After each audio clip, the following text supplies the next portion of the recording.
Hey y'all, it's Cliff. I just wanted to jump on and tell you, if you are working from home, stop what you're doing and watch this video, because I've seen and heard people complaining nonstop. I'm working from home. I get it. Clearly, I'm in my bedroom. This is not the ideal situation. I'm at a desk in my bedroom. We got an extra nightstand right here because my wife bought 2 other nightstands. This one's sitting here. So I just wanted to tell you 3 things. If you're working from home, do these 3 things right now. The first thing is to stop and be grateful. Be grateful that you have a job, that you can work from the safety of your home. 10 years ago, that was not a thing. 5 years ago, that might not have been a thing.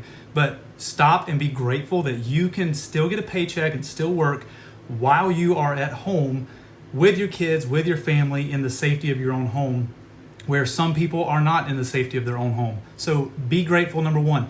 Number 2, create a new schedule, create a new workspace. You can complain about it or you can fix it. We all have a routine. We all have a daily routine at work or whatever we do. Find a place at home and make it your new space. Create a new routine. And technically, you should actually be more productive while you're at home than a normal day at work. And let me explain why. Neurologically, inside of your brain, you get into a state of flow, which is when you get into the zone, right? You're working, you're typing away, you get into the zone. You get into that zone because of dopamine that's released in your body. And several things release dopamine. You have the risk of consequence. So like these action sports guys, they have a huge dopamine adrenaline rush because of the risk of consequence. Hello, risk of consequence alert. Have you looked around to see Corona and the issues that it's causing? The other thing is just a risk involvement or a risk environment as a whole. It releases more dopamine. Familiarity releases dopamine. So when you are comfortable with something, you tend to be happy and you release dopamine. And then a whole other thing to flip that all together is a novelty or news. So like when you go to a coffee shop, a lot of times people can work better in a coffee shop. It's because there's things always changing.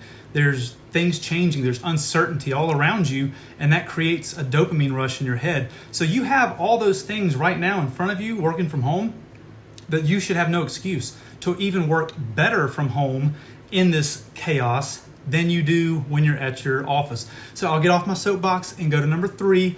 Number 3 is simply this: know when to quit.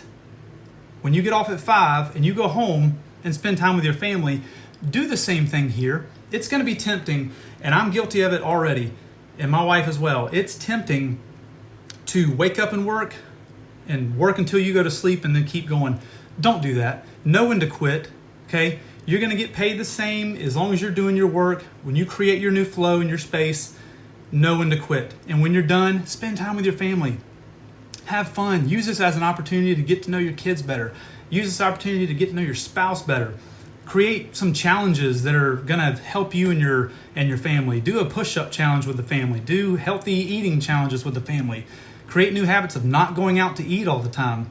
Find something fun to do with your family with all this extra time. So I'm done. I'm off my rant. 3 things to do if you're working from home. 1 is be grateful. 2, find a new space, find a new flow, and you'll be even more productive. And number 3, know when to quit and spend time with your family and your spouse and even your pets. Your pets are probably glad you're home. So God bless you. Stay safe. Have a fantastic rest of your day, and I will see you guys very soon. See ya.